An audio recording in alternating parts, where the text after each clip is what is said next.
안녕하세요. 한의사 이경입니다. 자, 지난 시간 파킨슨병 진행을 늦추는 단계별 운동법 꾸준히 하고 계신가요? 자, 오늘은 미리 예고해드린 대로 파킨슨병에 있어서 안정적인 걷기를 위한 걷기 연습 방법을 소개해드리겠습니다. 제가요? 아니요.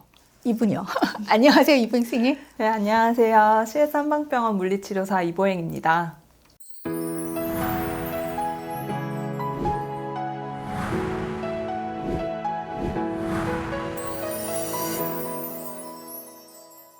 여러분 평소에 걸을 때 뒤꿈치부터 디뎌서 발바닥을 이렇게 딛고 허벅지에 힘을 이렇게 줘서 걸어야지 라고 생각하면서 걸으시나요? 걸을 때마다 그렇게 항상 생각하고 걸어야 하면 걷는 과정이 너무 힘들 것 같은데요. 도리어 부자연스러워져서 걸음이 엉길 것 같고요. 근데 이 당연한 걸 물어보시는 이유가 있을 것 같은데요. 네. 사실 걷기는 굉장히 복잡한 과정입니다.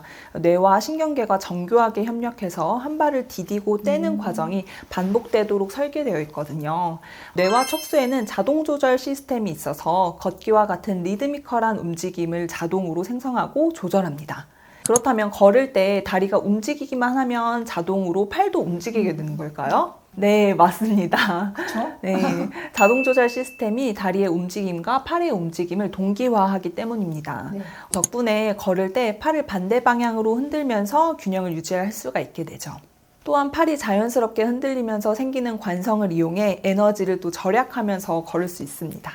제가 이제 왜 이런 질문으로 시작했는지 이해가 됩니다. 자, 오늘의 주제인 파킨슨병의 경우에는 방금 말씀해 주신 그 자동 조절 시스템이 원활하게 작동하지 못하죠. 파킨슨병은요, 이런 섬세한 동작을 조절하는 자동 조절 시스템 장치, 그러니까 뇌 기저핵에 작용하는 도파민계 신경 전달 물질의 소실, 내지는 파괴에서 오는 거거든요. 그 결과 자동 조절 시스템이 충분한 신호를 보내지 못하고 보행이 정상적인 패턴과 멀어지게 되는 거죠. 그래서 파킨슨병 환자는 첫째로 팔과 다리가 협응하는 능력이 떨어지고 두 번째 손의 기능도 약해져서 균형을 유지하기가 힘들어집니다. 그리고 세 번째 보폭이 점점 줄어들고 걷다가 갑자기 멈추는 동결 현상이 발생하기도 합니다.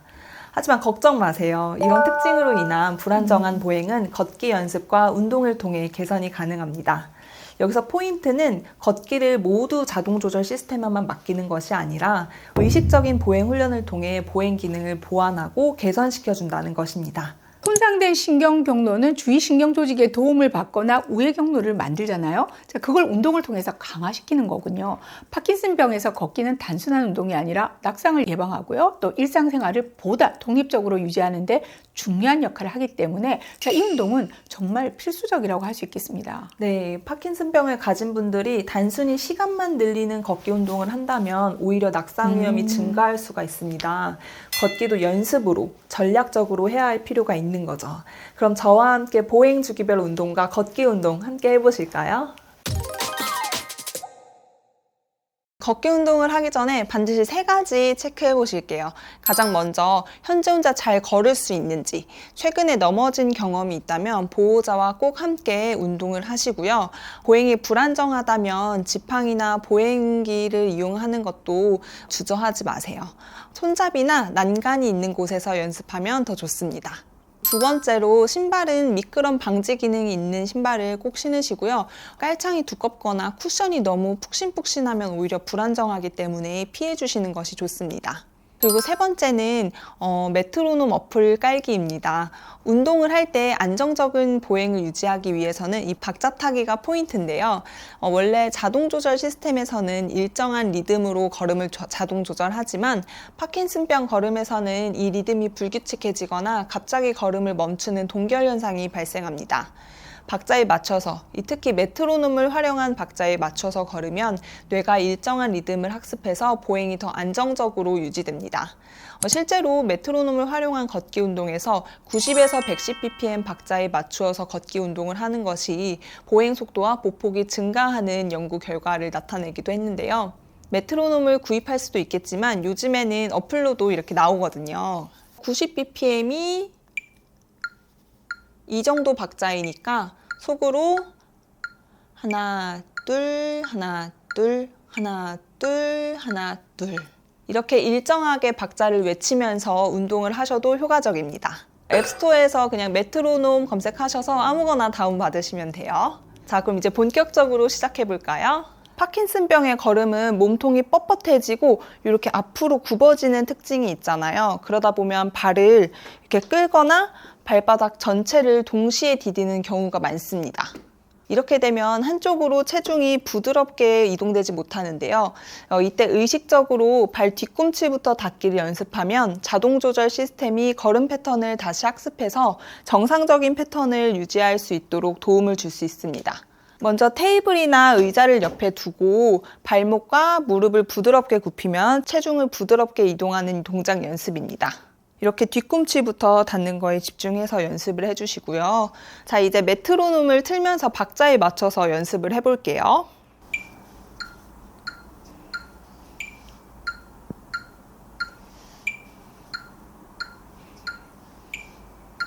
그 다음 발바닥 닿기입니다. 발바닥 전체가 바닥에 닿아 있는 걸 인지하면서 한쪽으로 체중 이동을 하는 연습입니다. 의자를 옆에다가 두시고요. 체중을 한쪽으로 이동시켜서 한쪽 다리를 들어줍니다. 이때 손도 뗄 수 있으면 한 번씩 떼보세요. 내려놓고 반대쪽도 한쪽 발로 체중을 이동한 상태에서 운동편에서 연습했었던 크로스 마칭까지 함께 하시면은 이렇게 균형 동작까지 해줄 수 있어요. 그 다음에 발끝 떼기인데요. 발끝 떼기는 발을 앞으로 내딛기 위해서 있는 동작이에요. 그렇기 때문에 이 보폭을 넓게 유지한 상태에서 이 앞쪽이 길어지면 길어질수록 내가 가져오는 범위도 넓어지거든요. 때문에 이 시작점을 좀 넓게 잡아주시는 게 좋아요. 발끝을 떼서 무릎을 높게 들여 올려줍니다. 장애물도 함께 있으면 훨씬 연습을 수월하게 할 수가 있어요. 발끝 떼고 발을 높이 올리고 뒤꿈치 딛고 발바닥 전체가 닿아요. 이렇게 끊어서 걷기 연습했던 걸 잘 기억하면서 보행 연습 같이 해볼게요. 자, 이제 뒤꿈치부터 닿고 발바닥 닿고 발끝 떼기 과정까지 여기도 뒤꿈치 닿고 발바닥 전체 닿고 오른쪽은 또 발끝 떼고 이런 과정이 연속적으로 이루어져야 됩니다. 이때 우리는 팔을 흔들어 줄 건데요. 의식적으로 팔을 흔드는 연습을 하면은 뇌에서 보행 패턴을 다시 학습해서 정상적인 걸음을 유지할 수 있도록 도움을 줍니다. 이때 파킨슨이 한쪽으로 있는 이제 1, 2단계의 경우에는 증상이 심한 쪽 팔만 팔의 움직임이 덜하거든요. 그래서 증상이 심한 쪽은 팔의 움직임을 조금 더 신경 써서 걸어주시면 되겠어요. 원래는 이렇게 팔의 움직임이 좀 짝짝이로 보이는 듯한 움직임이거든요. 하지만 의식적으로 좀 생각을 하면서 걸어주시면은 양쪽 팔이 동일하게 흔듦이 유지될 수가 있어요. 발 뒤꿈치, 발바닥, 발끝 떼기 이 과정이 어느 정도 숙지가 잘 됐다면 이제 메트로놈을 활용해서 걷기 운동을 해볼 건데요. 팔을 크게 흔드는 것 잊지 않으면서 걷기 운동 한번 해볼게요.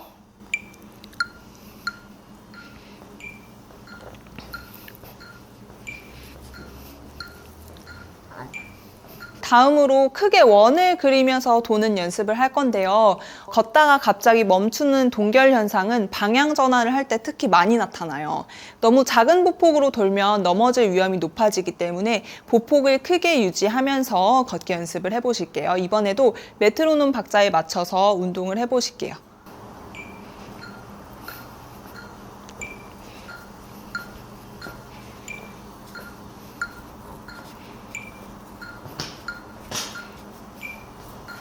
박자가 너무 빨라서 어려우시다면은 굳이 메트로놈 박자에 신경 안 쓰고 천천히 연습하셔도 되니까 너무 부담 갖지 말고 연습을 해주시고요. 그 다음에 90도로도 이렇게 급격하게 방향 트는 것도 연습을 해보세요. 이게 잘 된다면 180도 반대로 도는 것도 연습해 봅니다. 마지막으로 장애물 넘기 연습입니다. 파킨슨병 걸음에서는 다리를 들어 올릴 때 충분히 들어 올리지 못해서 발이 지면에 끌리는 현상이 발생합니다. 의식적으로 발을 올려서 이 자동 조절 시스템이 발을 올리는 움직임을 학습할 수 있도록 연습을 해줄 거예요. 발을 높이 올려서 디뎌주고. 우리 아까 걷기 연습했던 거랑 비슷해요.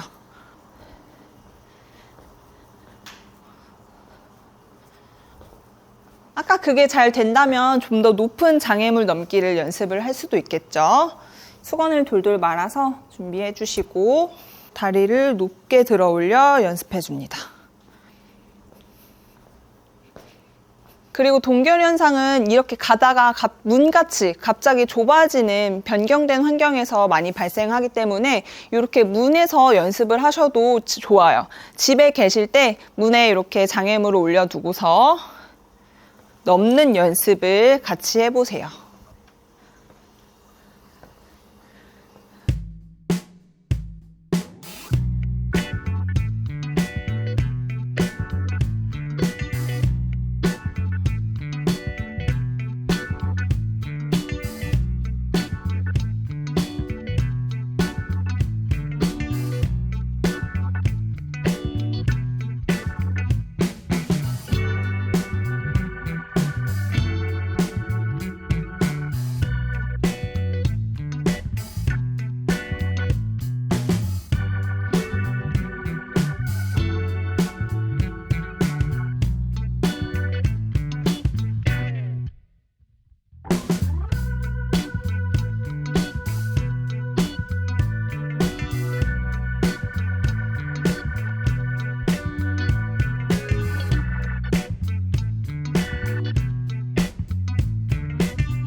때로는 걷기도 훈련이 필요합니다. 파킨슨병 또는 여러 가지 뇌 퇴행성 질환으로 몸의 자동 시스템이 고장나 있다면 말이죠. 자, 처음에는 조금 어색하고 어렵게 느껴질 수도 있겠지만 꾸준히 연습하다 보면 보행 기능이 점점 안정적이고 자연스러워질 겁니다. 무작정 오랜 시간 걷기보다는 오늘 배운 것을 토대로 전략적인 걷기 연습을 해보시기 바랍니다. 하루하루의 연습이 반복되면 더 자신 있는 걸음걸이로 보답해 줄 겁니다. 여러분들의 내가 말이죠. 시청해 주셔서 감사합니다. 저희는 다음 이 시간에 돌아오겠습니다.